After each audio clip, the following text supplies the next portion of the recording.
Okay, this video is going to show you how to change the rear console fascia in the back of the Range Rover L322. Okay, you'll notice this one is the HSE one.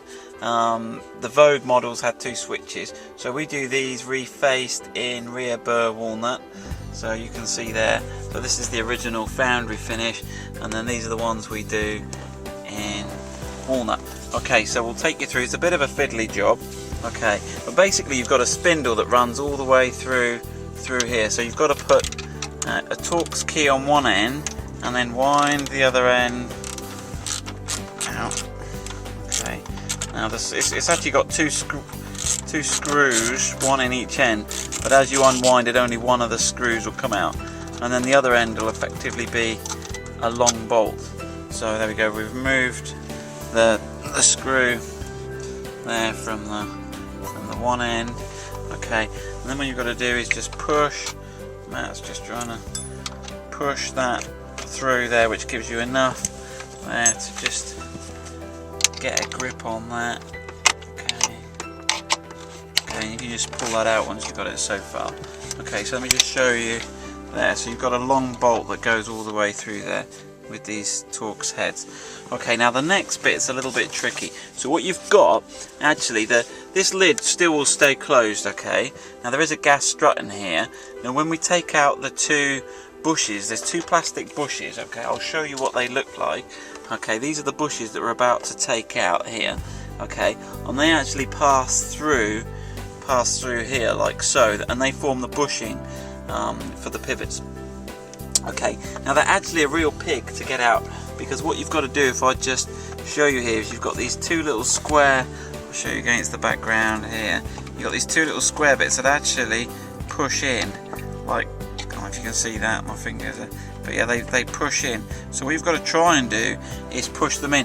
Now, we've struggled to do that, but if you look in the gap here, you should, in theory, see those. In fact, you can take these chrome bits off now, off each end, so you can flip that other one off. Okay, yeah, you can see here's the end of the plastic bush. Now, so we've broken these previously when we've swapped it, as you can see, and you may well break them, but we can supply you with the new ones.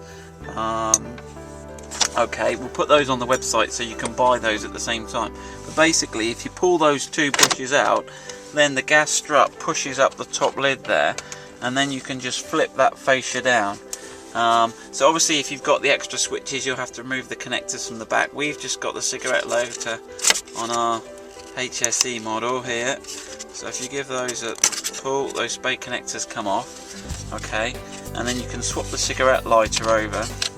Okay, with the old one removed, it's now time to reassemble. So if we get the new panel, okay, now the first thing to do is pass the two wires through it. Don't fit the cigarette lighter yet, because it'll make getting this on more difficult, but just keep the two wires hanging out. And then if you push the middle tray down, the bit with the pivot down, you can then fit that trim over it. Leave the two wires hanging out, we can put the cigarette lighter in later. Now one cautionary point that I should mention here, actually Matt, if you just take it off again, let's just show them that what happens is you've got the bar that pushes through here.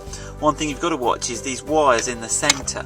On a previous occasion we did push and we did break one of the wires. So when you're pushing the bolt in the next step, if it gets stuck in the middle, make sure you've got these wires here pushed down, push well and truly down. Okay, yeah, sorry about that, Matt. Let's just. Okay, so you take the panel, put those wires through. Okay, push that middle section down. Okay, position the panel over the top. Okay, right, with those there. Okay, so with the panel in place, the next thing to do is to press the lid down.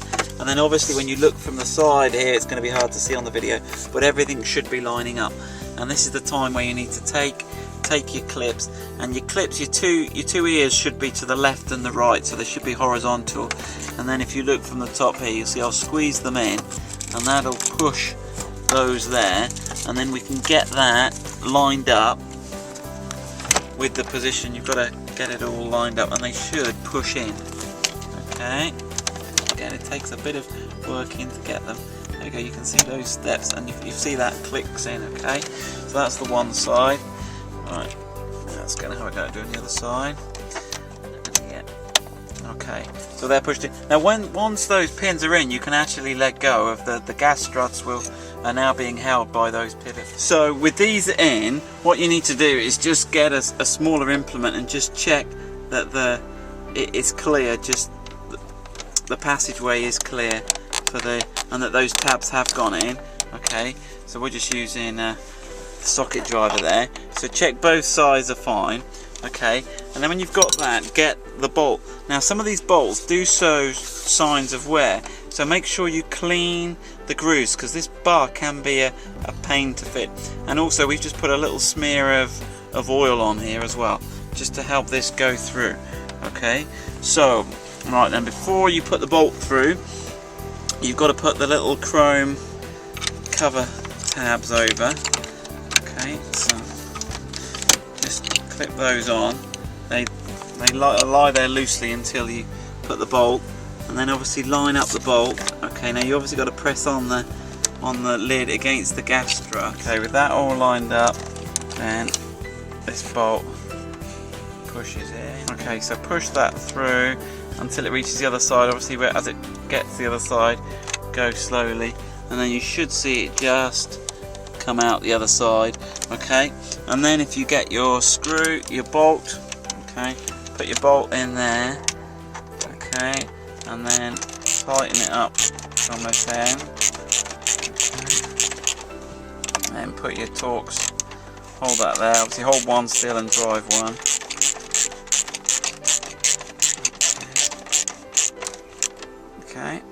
Okay, nip that tight. Okay, and then put the cigarette lighter in, and then refit your switches. Obviously with these two switches we don't have these, but make sure your connectors are left hanging out, otherwise you'll have to fish them out from behind. And to fit the cigarette lighter, you have to fit the little plastic illumination surround first, then connect your two connectors. Obviously the brown ones, the earth goes onto the outer body, but they're sized so you can't get it wrong. And there's just two little grooves at the top. If I just show you here, these two little grooves go into the slot there. Okay, and if you push that in, okay, that's the cigarette lighter in, and that's it. Yeah, it is a bit of a tricky job getting this bolt through, but yeah, if you take your time, it shouldn't be too bad. Okay, that's it.